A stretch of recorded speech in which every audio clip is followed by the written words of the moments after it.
Hola.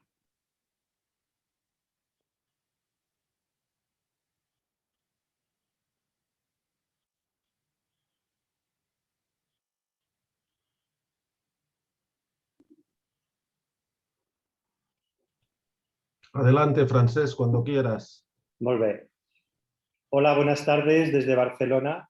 Bienvenidos a todos a las jornadas Montessori hoy, que hemos organizado desde el IDPICE de la Universidad de Barcelona para conmemorar el 150 aniversario del nacimiento de la gran María Montessori.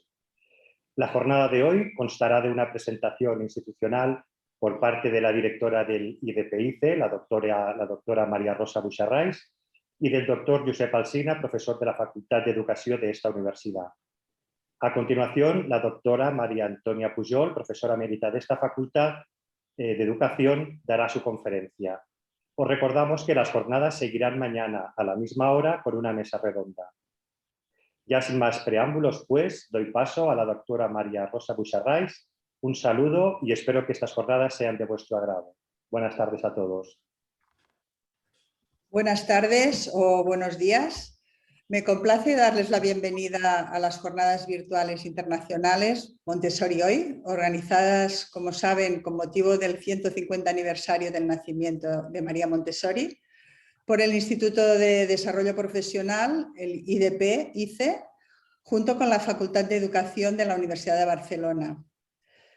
Sabemos que dispondrán de 2 medias tardes, como ha dicho Francesc, para reflexionar sobre el legado y la vigencia de las ideas pedagógicas de la pedagoga, científica, médico, psiquiatra, filósofa, humanista, María Montessori.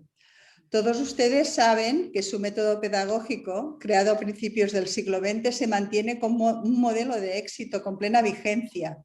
Más de 3 millones de niños y niñas lo siguen en todo el mundo. Más de 130.000 escuelas. Esto es un gran logro, un éxito para cualquier pedagogo o pedagoga que se precie. Ella creía que los niños y las niñas no debían ser dirigidos ni corregidos por los adultos, que solo necesitaban estar en un entorno adecuado para poder prosperar y desarrollar su naturaleza interior. Encuentros de esta magnitud sabemos que son extremadamente valiosas porque nos unen como humanidad. Profesionales de distintos países conectamos para no solo homenajear una vez más a Montessori, sino para afianzar su legado intercambiando prácticas, reflexiones, ideas. Para finalizar, me gustaría agradecer el trabajo de todos y todas los que han contribuido de una forma u otra a que estas jornadas sean una realidad, a pesar de las condiciones actuales de pandemia. Muy especialmente agradezco a la doctora María Antonia Pujol por su magnífica labor al respecto, uniendo nuestras 2 instituciones que más contribuyen a la formación de profesionales de la educación, la facultad y el instituto. Confío que esta será una ocasión para iniciar y continuar una colaboración fructífera en aras a la mejora de la formación de nuestros profesores y profesoras, tanto inicial como permanente. Sin más, le paso la palabra a mi colega Pep Alsina, al doctor Pep Alsina, vicedecano de la Facultad de Educación. Muchas gracias, María Rosa, doctora Buixarrais. Es un enorme placer realizar y coorganizar estas jornadas conjuntamente con el IDP-ICE de la Universidad de Barcelona. Tal como has dicho, es un camino que tenemos que recorrer juntos y juntas, y es un camino que nos puede llevar a estadios nuevos, muy nuevos, de colaboración y abrir nuevas puertas. Me parece muy interesante. Además, yo no soy experto en Montessori, ni mucho menos, pero me parece que el trabajo en equipo y la colaboración es uno de los aspectos importantes que defendía María Montessori. Igual que muchos otros aspectos que todavía hablamos de la vigencia, y es que creo que todavía no hemos alcanzado ni mucho menos lo que María Montessori imaginó. Y por lo tanto necesitamos jornadas de este tipo, necesitamos formación, necesitamos apostar por una teoría, una filosofía y una práctica de vida que me parece que estaba muy avanzada en su tiempo y todavía hoy no se ha alcanzado. Por ello, bueno, me felicito al IDPICE, felicito a la facultad y felicito sobre todo a la doctora María Antonia Pujol de haber tenido esta iniciativa. Muchas gracias y, por favor, María Antonia, cuando quieras. Muchas gracias, doctor Alsina y doctor Buixarrais. Yo he de daros las gracias por haber permitido hacer estas jornadas. Perdón. María Montessori es una gran olvidada en muchos lugares, muchos momentos, porque creemos que está pasada de moda, porque ya no se utiliza, porque ya son metodologías antiguas del siglo pasado, y es evidente, nacieron el siglo pasado, pero si María Montessori naciera hoy, fuera hoy todavía viva, trabajaría con el ordenador, trabajaría con informática, trabajaría con nuevas tecnologías. O sea, no se limitaría a las maderitas, porque a veces ponemos las cosas como si fuera solamente el material lo importante, y lo importante es el espíritu.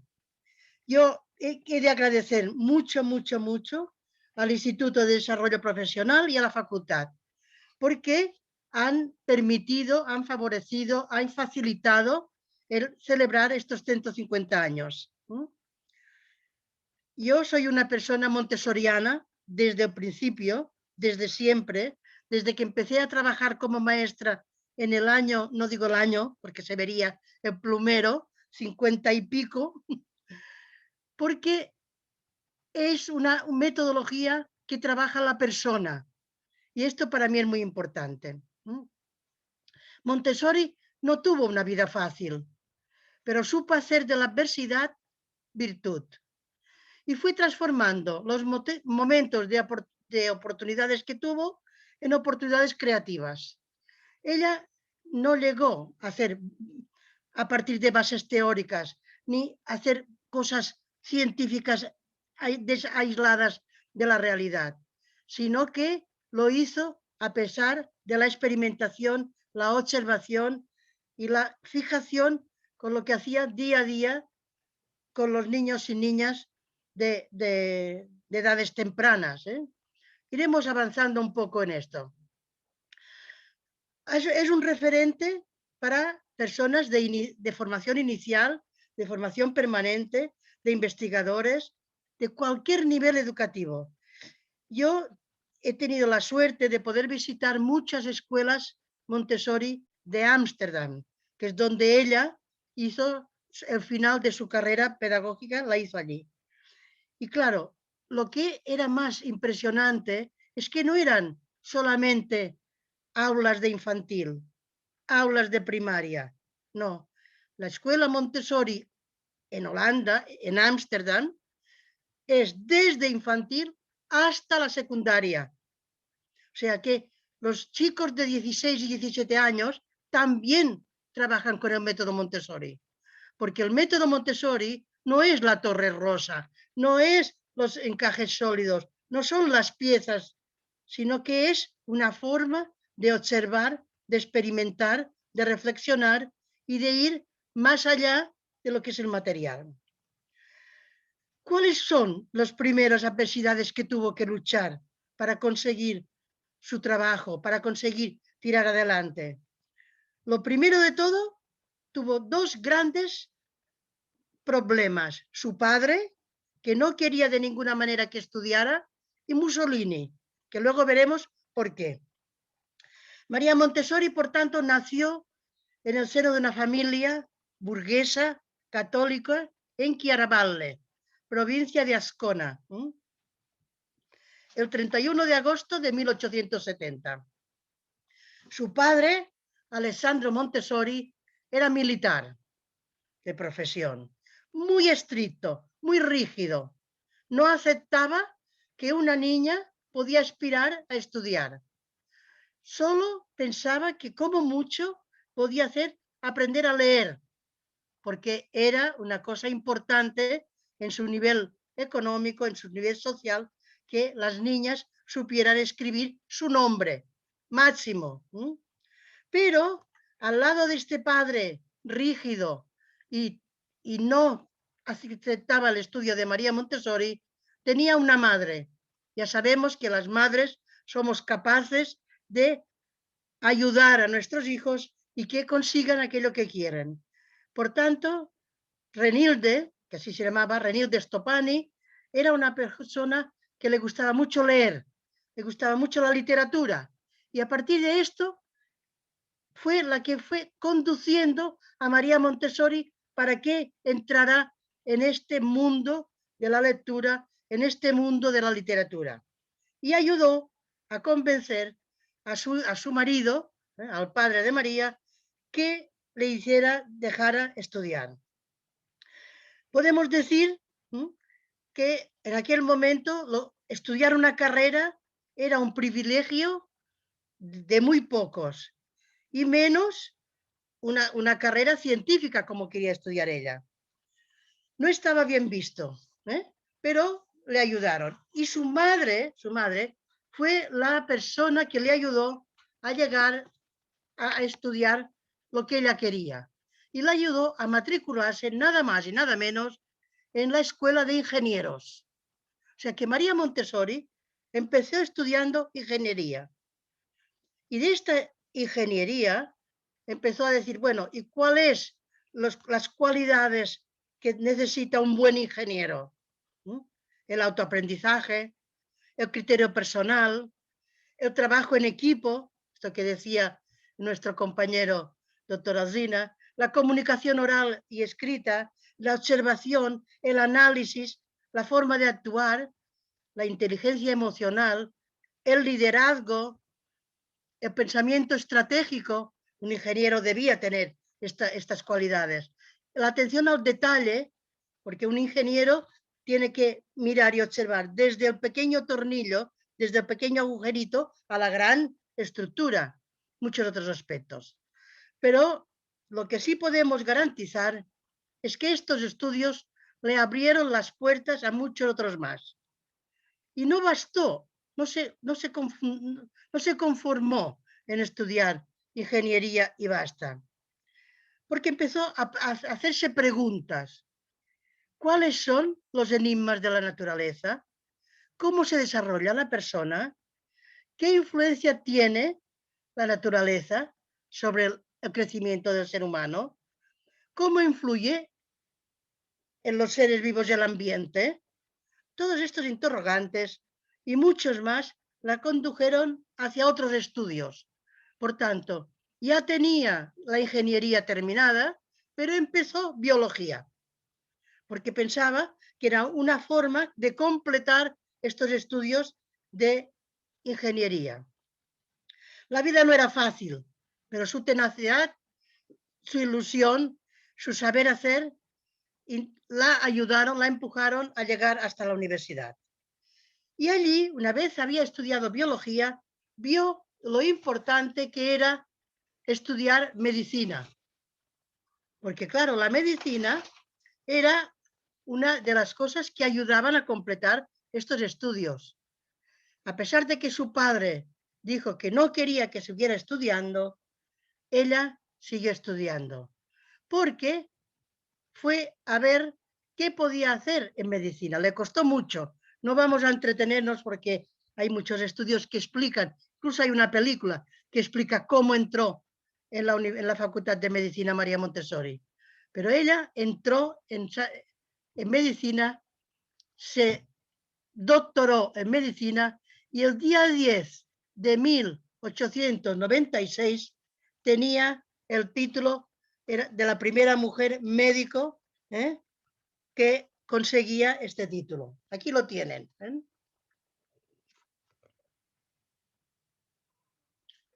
No sé si se ha visto muy bien, pero bueno, es el primer título que una mujer, luego abrieron las facultades en Inglaterra, en Zúrich, en Dinamarca, en Alemania, en España. En España hubo una gran médico, Elena Maseras, que fue la primera médico que estudió en la Universidad de Barcelona, el curso 1872 a 1873. Recibió el título de doctora, de médico. Por tanto, Ella fue la primera, pero abrió camino para que mucha gente pudiera conseguir llegar a los estudios. Por tanto, conseguir este fue un triunfo, su pasión por el deseo de saber. No se paró aquí, porque ella vio lo importante que era la no fragmentación de los conocimientos. Era un momento en que se estudiaba todo el saber a nivel fragmentario. Ahora un trocito, ahora estudiamos las ciencias, ahora hacíamos la geometría, ahora hacíamos matemáticas, y le decían, no, todo sirve para aprenderlo todo. Tenemos que interrelacionar todos estos saberes y no hemos de fragmentar el conocimiento, porque el conocimiento es uno solo. Y a partir de aquí empezaron a trabajar la medicina que tenía, empezó a trabajar y a estudiar antropología, por tanto se sacó también el título de antropóloga y finalmente uno de filosofía. O sea que tenía una visión científica, humanista, filosófica, y todos estos estudios le ayudaban a ser una persona con muchos conocimientos y a interrelacionarlos de muchas maneras, cada uno desde su visión.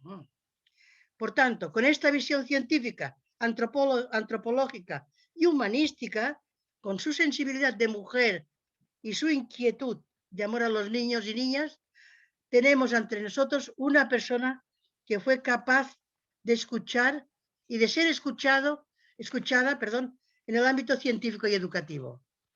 Digo esto porque no era fácil que en aquel momento una mujer tuviera conocimientos y pudiera ser escuchada por los hombres, por los científicos.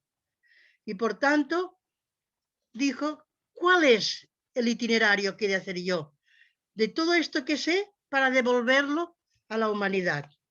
Y fue a buscar y a matricularse como profesora en la Universidad de Roma y a ser profesora de la Escuela Magistral Otrofénica.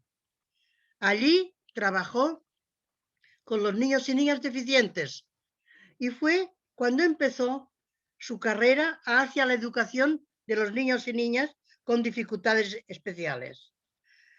Fue este hecho lo que es que le hizo ver la importancia de la educación en estos niños y niñas. Ella misma, estudiando y viendo qué pasaba, descubrió toda la propuesta de Pestalozzi. O sea, que en aquel momento que eran coincidentes en el tiempo, Pestalozzi también dijo, esta mujer es una persona que piensa y que piensa de una determinada manera, y que remarcaba la importancia que tiene lograr un cambio en el pensamiento y en la finalidad de los docentes, porque Pestalozzi daba mucha importancia a la formación del docente. Y luego vio como María Montessori también daba mucha importancia a la formación del docente. Pestalozzi desarrolló un método científico también para educar que debía estar basado en la adquisición de conocimientos por medio de las constantes en interacción del ambiente. Pestalozzi daba mucha importancia al entorno del niño, al ambiente. Y esto le gustó a Montessori y dijo, es que es verdad, lo que tiene alrededor le ayuda a estudiar, a prepararse, a conocer. Montessori, por tanto, descubre aspectos que irán configurando el corpus de su teoría. El amor, que se refiere al respeto a la libertad, la comprensión, la capacidad de saber buscar respuestas a los interrogantes. Y en este momento fue cuando oía a sus compañeros que le decían, oye, no sé por qué pierdes el tiempo en trabajar propuestas para estos niños que no sirven para nada, para estos niños que son, en aquel momento le llamaban idiotas, que no tienen conocimientos, que no pueden aprender, que no pierdas tiempo. Y ella dijo, siempre conseguiremos que estos niños sean educables. No es verdad que no sean educables. Y fue cuando consiguió que poco a poco los demás observaran lo que hacía. ¿Qué hizo María Montessori que le hizo escuchar mucho? Ella observó cómo los niños, después de comer, estaban en el internado, comían y después de comer tenían unas migajas de pan. Y con estas migajas de pan que quedaban encima de las mesas, los pequeños empezaban a manipular, a tocar, a hacer un churro, a unirlas, a separarlas. Y Montessori dijo, y esto es lo que necesitan, un objeto que pueda manipular. Porque aquí con estas migajas de pan, los niños y niñas estaban horas trabajando, jugando, manipulando. Y a partir de aquí fue cuando dijo, no, hemos de dar materiales porque ellos puedan cultivar la inteligencia y su personalidad. Porque tener un trocito de pan y hacer una bola, cortarla por la mitad y hacer 2, de estas 2 hacer 4. Esto ayudaba a estructurar el pensamiento de una determinada manera. Y esto fue cuando Montessori dijo, no, es importante darle material. Todas estas propuestas que hizo llegaron a los oídos de Piaget. O sea que, como son también contemporáneos, Piaget fue a mirar cuáles eran las propuestas de Montessori. Se hicieron amigos, colaboraron juntos. Piaget llegó a ser el presidente de la Asociación Montessori, de la Metodología Montessori de Suiza, porque creía mucho en las propuestas de Montessori. Y aquí empezaron a trabajar, a hacer cosas juntos, a hacer propuestas. Hicieron la Asociación Montessoriana en Suiza, colaboró en la de Roma y vio cómo era de importante trabajar las vías sensoriales, las 5 vías sensoriales, que era el elemento que servía para captar la información. ¿Cómo podían aprender?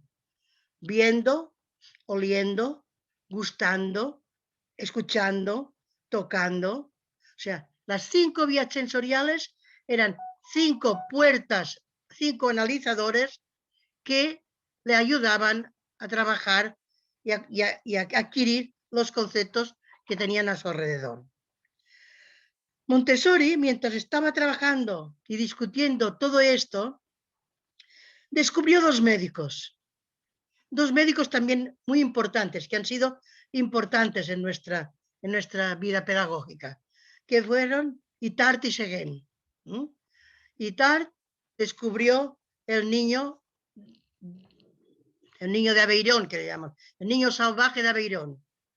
Y cuando Seguin, que era alumno de Itard, vio cómo Itard trabajaba con este niño, que era un niño que lo habían encontrado en medio del bosque, que vivía con unos osos, que tenía solo escuchaba de lejos, no hablaba. Bueno, era como si fuera un animal. Seguin dijo, no, va a ser educado.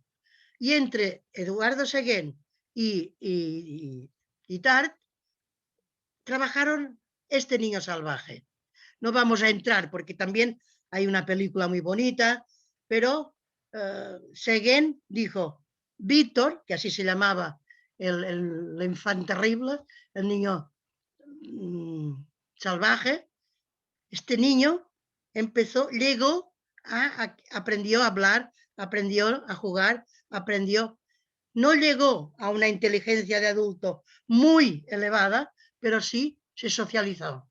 Y todo fue porque estos 2 médicos lo trabajaron. María Montessori vio cómo actuaban estos médicos con este chaval, cómo lo contemplaban, cómo lo estimulaban, cómo le daban modelos, cómo le ponían objetos delante suyo.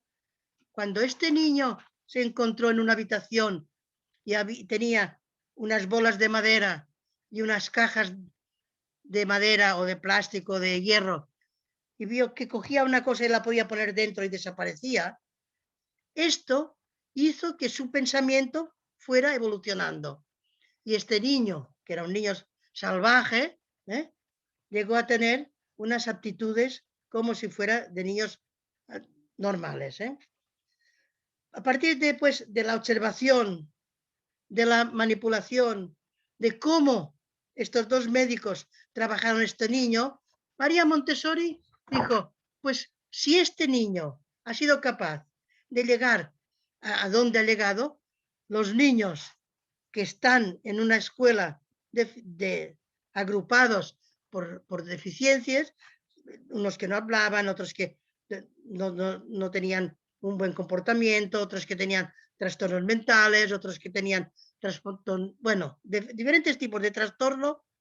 Montessori vio que si era capaz de agrupar estos niños en un aula y ver cómo estos niños trabajaban aspectos ligados a la educación sensorial, o sea, a partir de la educación sensorial, vio cómo podían aprender a ver cómo hablaban, cómo manipulaban, cómo hacían series, cómo agrupaban por atributos, cómo agrupaban por colecciones, cómo separaban lo que es entero, lo que es una parte, lo que es un todo. Todos estos atributos que ahora son tan normales, en aquel momento no era tan normal. Y Montessori fue capaz de implicar a los niños y niñas en el propio proceso de aprendizaje y a tener conciencia de su propia autoeducación. Recordemos que durante 2 años trabajó en niños considerados mentalmente perturbados. Esta vivencia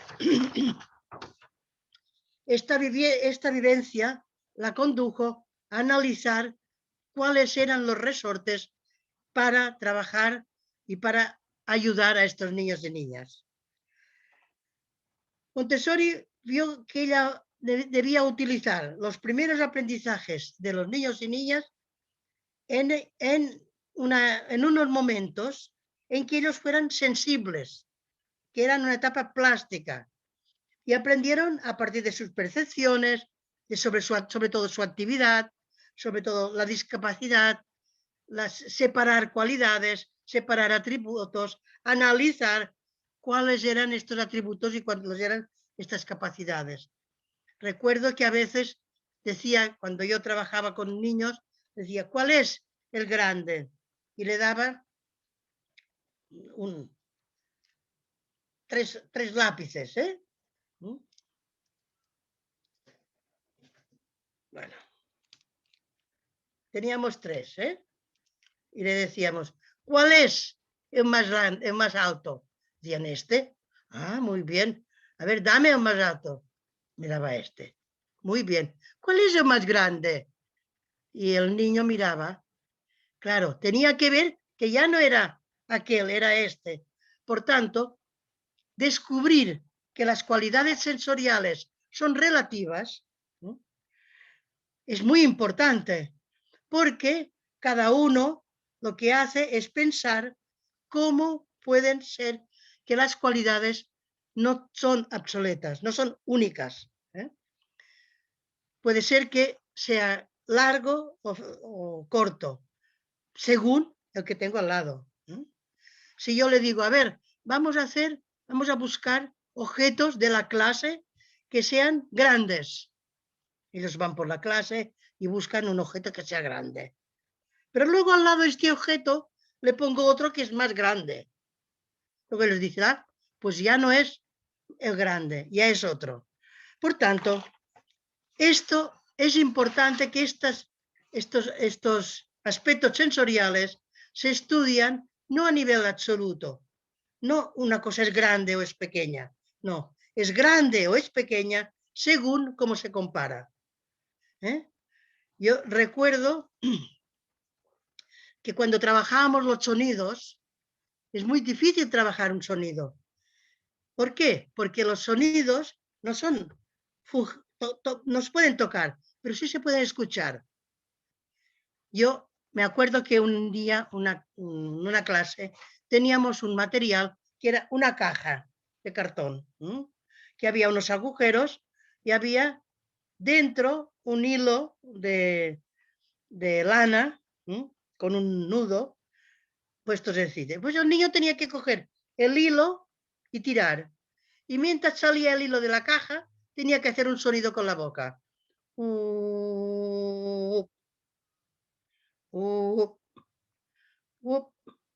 Claro, y después veía que según el hilo que había dentro de la caja era largo o era corto, el sonido era largo o era corto. ¿Qué veía? El sonido que es largo o es corto, depende. Depende con quién lo comparo. Depende cómo quiero hacerlo. Depende para qué sirve. Y esto fue toda una teoría que María Montessori fue trabajando a nivel de discriminación, de aparear, de mirar los que son iguales. Bueno, María Montessori pensó que después de estar en el Instituto Ortofrénico con niños deficientes, pensó que tenía que ir a ver qué pasaba con los niños y niñas que no eran deficientes, que estaban en una escuela normal. Y fue a buscar cómo podía buscar una escuela. No encontró ayuda. No encontró ayuda porque una mujer que quería hacer una escuela diferente, que no enseñaba, que solo jugaban. Bueno, total, que coincidió que en aquel momento Italia creció a nivel industrial y hubo muchas familias de la campiña que fueron a vivir a Roma. Y esto obligó a los empresarios a hacer muchas casas para toda esta gente que venía a vivir a Roma. María Montessori encontró una de estas casas en el barrio de San Lorenzo, que era un barrio muy lejano, que ahora es el centro de Roma. Y esta casa, que era una casa de pisos, había en medio como un jardín, como un espacio para jugar, y todos los bajos de estas casas estaban vacíos, porque pensaba el constructor que podrían hacer para jugar, día de lluvia, para poner no sé qué, para poner no sé cuántos, ¿vale? María Montessori dijo, aquí pondremos la escuela. Fue a esta clase, a este espacio, y habló con las familias. Y les dijo, mirad, si vosotros me dais permiso y me ayudáis, vamos a hacer una escuela. Dijeron, bueno, pues mejor, porque ellos habían llegado del pueblo, no tenían dinero para llevarlos a escuela, no había escuelas públicas en aquella zona. Dijeron, pues muy bien, una escuela. Y vamos, y empezaron a trabajar en los bajos de esta casa. ¿Qué hacían las familias? Desde los balcones miraban a los niños cómo jugaban. Les tiraban el desayuno, les bajaban un libro, les dejaban un material. Luego Montessori empezó a organizar estas aulas. Hizo unas aulas en el mismos bajos de allí. Todavía funciona. Esta escuela todavía existe. Si nunca vais a Roma, vale la pena ir a visitar. Está en el barrio de San Lorenzo. Es una casa, los bajos de una finca, donde allí hay pues las diferentes clases donde trabajan, porque María Montessori dice, que no tiene, oiga, por favor, que no tienen maderitas. Sí, sí, había un carpintero allí mismo que trabajaba de carpintero para hacer las muebles y las ventanas de la casa, y todas las trocitos de madera Montessori las recogía, las ponía en un saco. Iba recogiendo todo lo que las familias le daban. Una caja, otra caja, una maderita, un trozo de papel, un trozo de cristal, una botella, y fueron poco a poco creando lo que fue el sistema Montessori. Con la ayuda de este carpintero que estaba para hacer las ventanas y los muebles de la casa, le decía, a ver, ¿y ahora no me haría unas maderitas así, así? Y le dibujaba las maderitas. Y así decía, sí, sí, claro que le voy a hacer. Y poco a poco fue creando todo lo que sería después el material. Y el día 6 de enero de 1907 se inauguraba la Casa dei Bambini, que fue la primera escuela Montessori. Casa dei Bambini, la Casa de los Niños, en 1907. Poco a poco, toda Roma hablaba de esta escuela. Una escuela que los niños eran felices, los niños y niñas estaban contentos, los niños y niñas aprendían, los niños y niñas no querían ni salir de la escuela. Todo el mundo iba y decía, yo quiero una escuela como esta. Y poco a poco, Montessori, en uno de estos bajos, empezó a crear una formación para los docentes. Y allí creó todos los docentes que fueran allí, les explicó cuál era lo importante de mirar, de observar a los niños. Porque la observación es lo que nos da información para ver cómo podemos tratar estos niños y estas niñas. Esta observación la que nos da es la capacidad de responder a 5 grandes, hay las 5 vías sensoriales, pero también Montessori estaba fijada en el número 5, hizo 5 áreas de aprendizaje. Y dijo, el área de la vida práctica. ¿Qué era el área de la vida práctica? Aprender a vestirse, a desvestirse, a limpiar la mesa, a barrer el aula, a tener cuidado del espacio donde ellos trabajaban.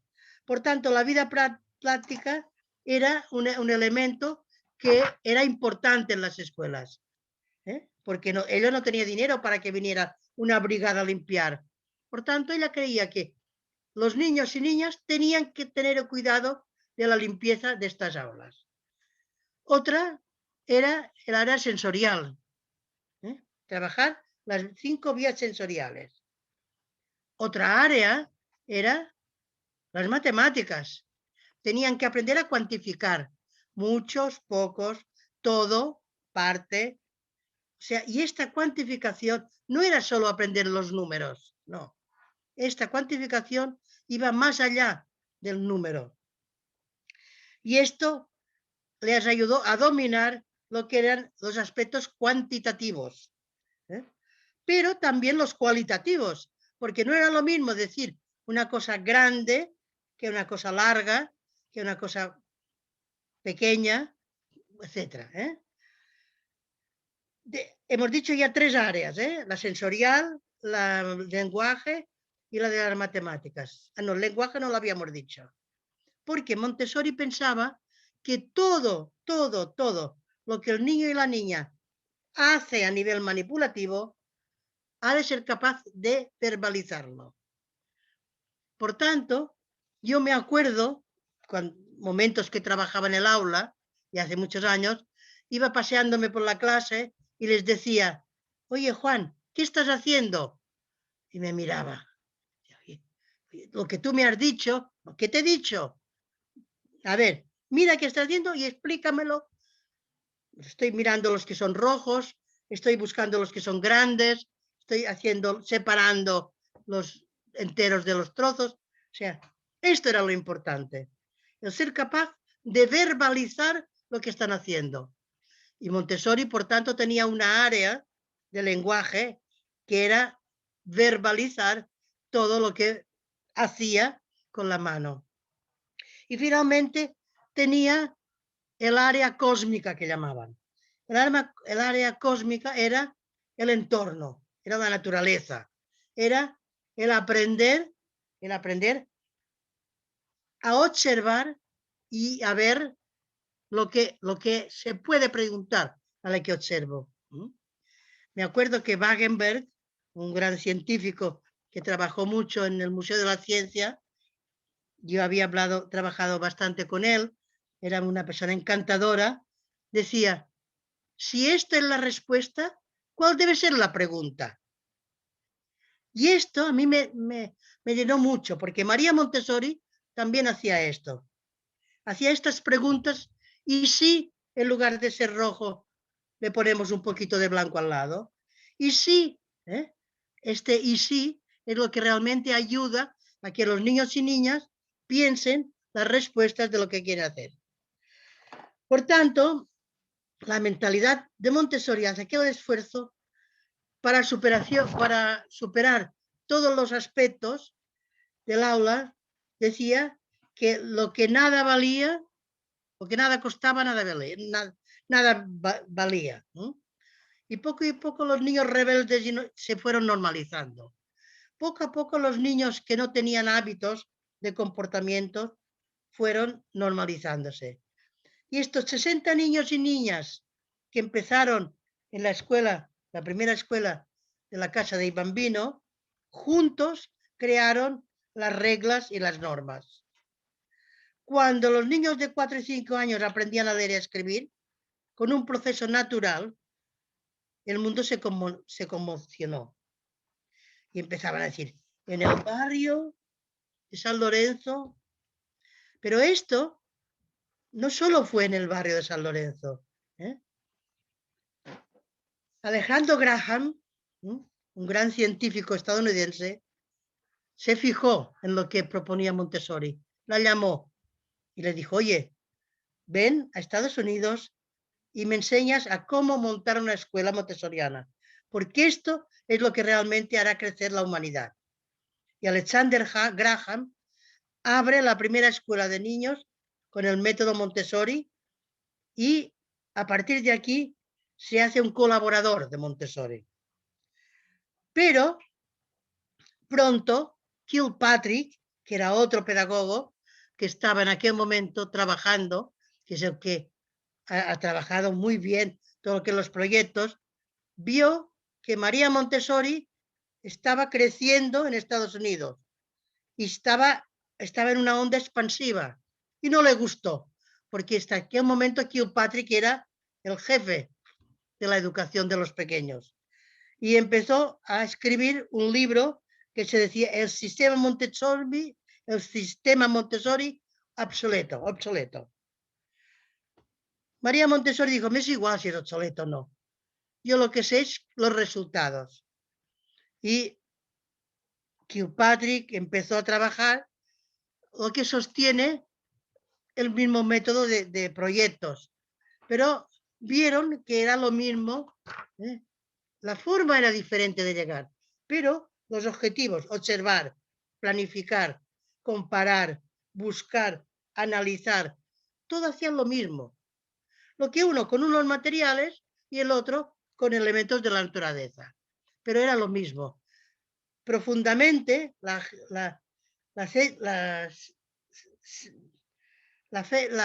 ciencia que hacía Kilpatrick era lo mismo que hacía Montessori. Era el mismo espíritu. Y a partir de aquí fue como fueron creando escuelas. Pero Montessori, ya hemos dicho al comienzo, que tuvo un choque fuerte, porque así como en un momento la escuela dei Bambini de Roma fue tutorizada y ayudada, porque como tenía mucho valor y tenía mucha fama a nivel de todo Roma y a nivel de Estados Unidos, Alemania, había tenido mucho conocimiento y la gente la apretaba. Mussolini le ayudaba, pero vio en un momento que Montessori no le ayudaba a conseguir adoctrinar a estos niños y niñas, porque Mussolini lo que quería era adoctrinarlos. No quería unos niños con pensamiento abierto, no quería unos niños y niñas que pensaran por sí mismos, quería unos niños y niñas que aceptaran lo que decía el dictador. Y ni Montessori en Italia, ni en Alemania, que también habían tenido muchas escuelas, y Hitler también le pasó lo mismo. Mussolini en un momento dado dijo, como tú no quieres educar a los niños y niñas con este espíritu de venganza, bélicos, que sepan luchar, que sepan poner la libertad encima de la mesa para que los dirigentes puedan utilizarlos. Y Montessori dijo, no, no, yo no quiero. Y fue cuando Mussolini expulsó a Montessori de Italia. Y nunca más pudo volver. Fue expulsada de Italia como ciudadana italiana. ¿Qué hizo Montessori? Empezó a viajar. Empezó a viajar por todo el mundo. Una de las partes que fue aquí en Barcelona. Y en Barcelona estuvo 3 años y creó 3 escuelas. Una que estaba en la calle Ataulfo, detrás del Ayuntamiento de Barcelona, una que estaba en la calle Aribau y otra en la Maternidad, en el edificio de la Maternidad. Estas 3 escuelas funcionaron durante 3 años muy bien. Y en un momento dado, cuando Montessori vio que aquí empezaba también problemas bélicos, porque empezaba el 36 la guerra fatídica que vivimos aquí en España, Montessori se fue y dijo, ¿dónde puedo ir?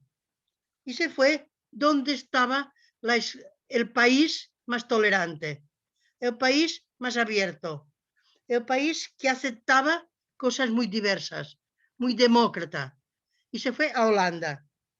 Y allí habló con el ayuntamiento y les dijo, mire, yo les propongo crear una escuela Montessori en Holanda.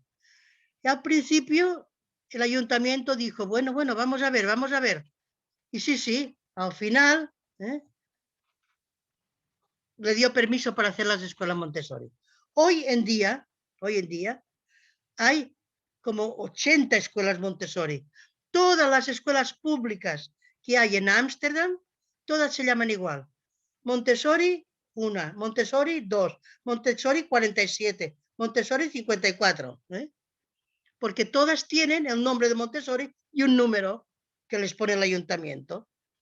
Pero no solo hicieron escuelas Montessori, hicieron una escuela, lo que nosotros antes llamábamos una normal, una facultad de educación donde se enseña, todavía hoy, se enseña el método Montessori a los futuros maestros. Una escuela oficial, dirigida por unas personas que están muy relacionadas con la Universidad de Ámsterdam, y estas personas se forman como futuras maestras Montessori.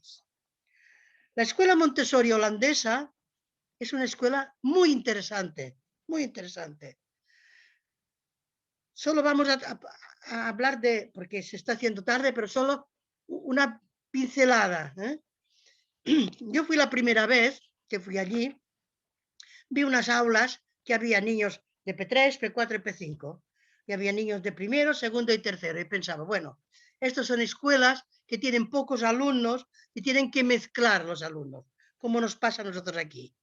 Bueno, cuando fui un año, y fui un segundo año, y fui un tercer año, y vi que siempre había esta constante, le dije, esto no es una cosa de que no tengan alumnos. Voy a pedir por qué. No, es que lo hacemos adrede. Todas las escuelas Montessori tienen 3 niveles juntos, porque el niño y la niña, el primer año entra en el grupo como niño pequeño. Hay los pequeños, los medianos y los mayores. El segundo curso, este pequeño pasa a ser mediano. El mediano pasa a ser mayor. Y el mayor pasa a ser pequeño del otro grupo. Por tanto, los niños y niñas que funcionan en la escuela montessoriana holandesa, durante 3 veces o 4, depende si son escuelas que van hasta 18 o hasta 16, aprenden a ser pequeños, aprenden a ser medianos y aprenden a ser mayores 3 veces a lo largo de su vida.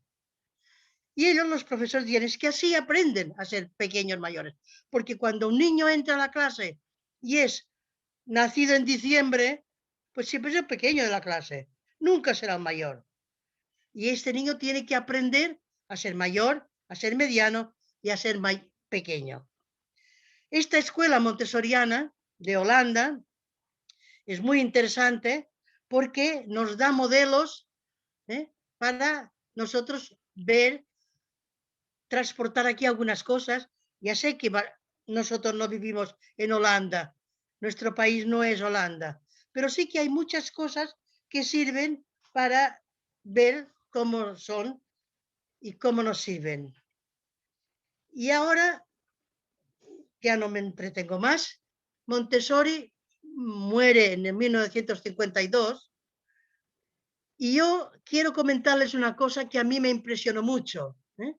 Yo estaba en la escuela en el 52 y me acuerdo que mi maestra me dijo: hoy ha muerto una persona que ha trabajado mucho porque vosotras seáis felices. Yo en el año 52 era muy jovencita y no pensé, ¿por qué me dice esto esta señora? Ahora lo entendí después, porque claro, ella sí que vio que Montessori había muerto y que nosotros, los pequeños, habíamos crecido con método. Y en la tumba de Montessori pone: io prego i cari bambini che possono tutto di unirsi a me per la costruzione della pace degli uomini en el mundo. Rezo para que todos los queridos niños y niñas puedan unirse conmigo para la construcción de la paz en la humanidad del mundo entero. Y así terminamos recordando una profesora, una maestra que realmente fue un ejemplo y es un ejemplo todavía hoy para todos los docentes. Muchas gracias para todos. Muchas gracias, doctora Pujol. Yo sé que tenía unas imágenes preparadas para mostrarnos. Sí. Si le parece bien, podríamos verlas un momentito, porque sé que no son muchas, y si usted quiere hacernos algún tipo de comentario, se lo agradecería. Correcto, correcto. Sí, sí, muy bien. Mira, estos son, por ejemplo, estas son las letras que se utilizan para unir y hacer palabras, con las letras móviles, porque Montessori pensaba que los niños aprendían antes a leer y a escribir intelectualmente que motrizmente. Por tanto, decía, si él no sabe escribir su nombre, no es porque no sabe que la M o la O o la N, sino no tiene la motricidad, la agilidad para hacerlo. Y por tanto, le demos unas letras para que él pueda ir moviendo.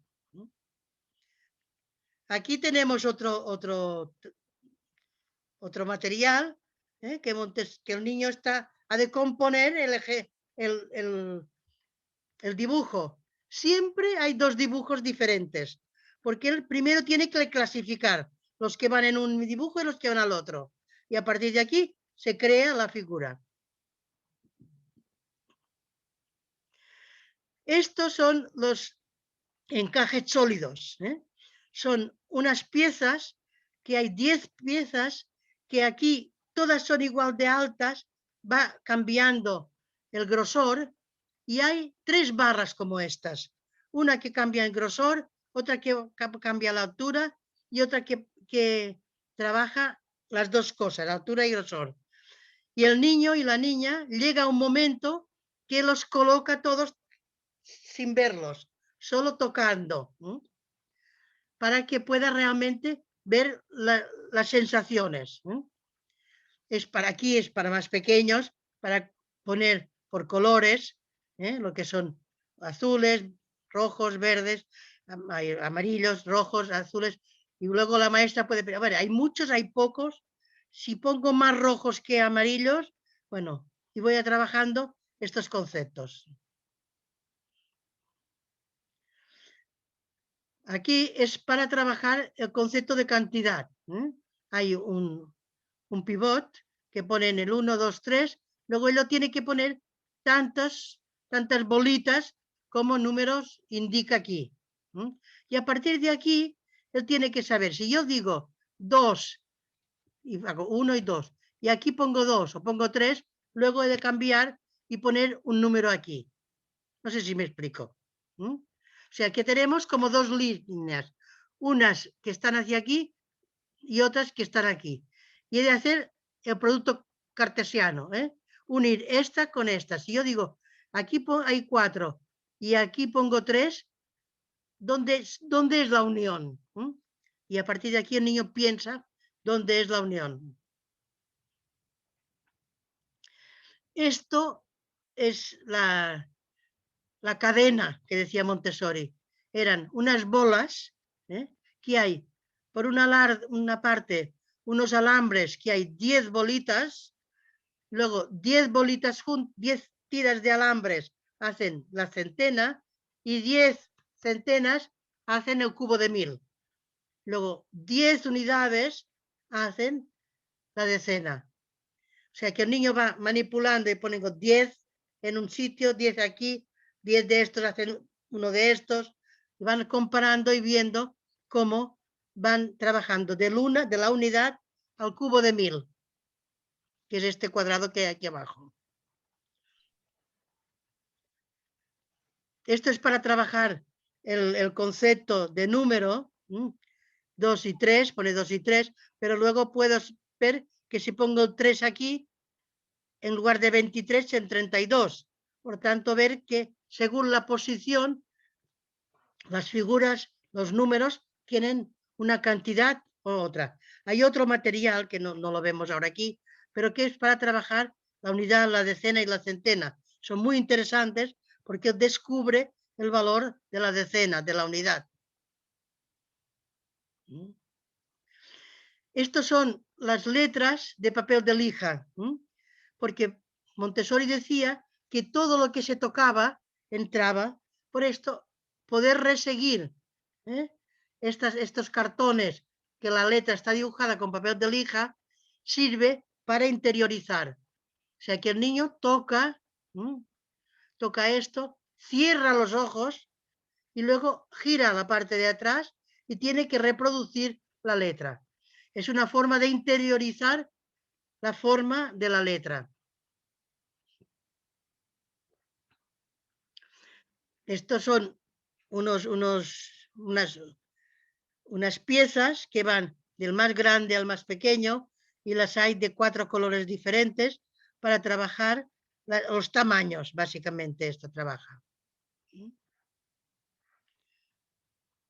Estos son los encajes planos, teníamos los sólidos, que eran aquellas piezas que eran como pesas de una balanza. Estos son encajes planos, que el niño, en cada cajita de estas hay 6 figuras. Luego se trata de separar todas las figuras y él primero mirando las coloca cada una en su sitio y luego con una venda toca y dice, no, esta la toca por aquí, esta va aquí, esta va allí. Y va buscando, solo tocando cada una de las figuras. Y esto es una sala muy bonita, donde hay diferentes materiales, que estos materiales sirven para hacer una clase Montessori. Esta aula precisamente se utiliza para hacer formación de docentes. Se hace un máster cada año o cada 2 años en la Facultad de Educación y aquí vienen los maestros para tocar el material, porque no es solo un curso teórico, sino que es un curso teórico y práctico. Por tanto, aquí hay todos los materiales que ellos luego trabajarán en el aula.